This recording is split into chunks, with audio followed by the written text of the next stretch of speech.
មិនចូលផ្ទាំងទេគិនតែពីដាឲ្យឆ្ងាយព្រួយចិនណាសែងវល់ខ្វាយលែនីយីដើរគ្មានទីដើរដើរតាមផ្លូវសែនចំបែងថ្ងៃនេះដើរមិនទៅផ្ទាំង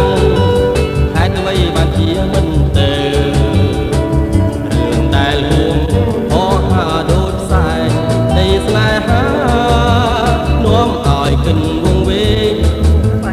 កាលគ្រាមុនទាំងព្រមដឹងហើយព្រះច័ន្ទភ្លឺថ្លាប្រែអមរស្មី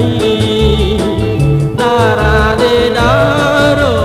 លាយអស់មានសល់អ្វីស្នេហាជាការ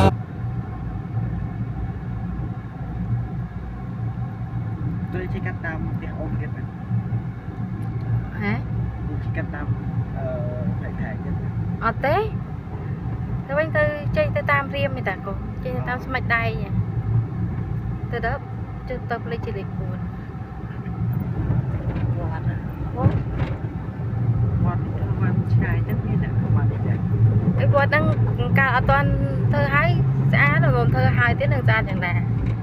មកខានមកលេងយូរហើយវត្តទ្វារណាពីខាងនោះផ្លូវចូលវត្តនៅខាងមុខតាចង់លេងកោះហ៎អីគេទៅលេងកោះចង់ទៅលេងកោះ